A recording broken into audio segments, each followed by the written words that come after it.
സംസ്ഥാന ബജറ്റിലെ പ്രഖ്യാപനങ്ങളിൽ പ്രതീക്ഷയോടെ തൃശൂർ നഗരം. നഗരത്തിലെ ഗതാഗതക്കുരുക്കിന് പരിഹാരം കാണുന്നതിനും വെള്ളക്കെട്ട് പരിഹരിക്കുന്നതിനുമുള്ള നിർദ്ദേശങ്ങൾ പ്രായോഗിക തലത്തിലെത്തുന്നത് കാത്തിരിക്കുകയാണ് നഗരവാസികൾ. തൃശൂർ നഗരത്തിലെ ഗതാഗതക്കുരുക്കിന് ശാശ്വത പരിഹാരം കാണുന്നതിന് പടിഞ്ഞാറേക്കോട്ട ഫ്ളൈ ഓവർ നിർമ്മാണം ബജറ്റ് പ്രഖ്യാപനത്തിൽ ഇടം നേടിയിട്ടുണ്ട്.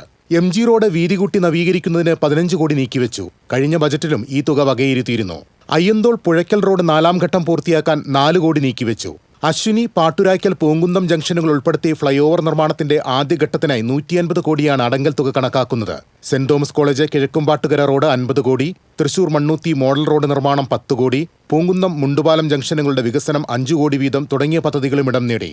പുഴയ്ക്കൽ മൊബിലിറ്റി ഹബ്ബാണ് മറ്റൊരു ശ്രദ്ധേയ നിർദ്ദേശം. 20 കോടി രൂപ ഇതിനായി നീക്കിവെച്ചിട്ടുണ്ട്. നഗരത്തിലെ വെള്ളക്കെട്ട് നിവാരണത്തിനുള്ള പ്രത്യേക പദ്ധതിക്ക് 20 കോടിയാണ് അടങ്കൽ തുക കണക്കാക്കിയിട്ടുള്ളത്.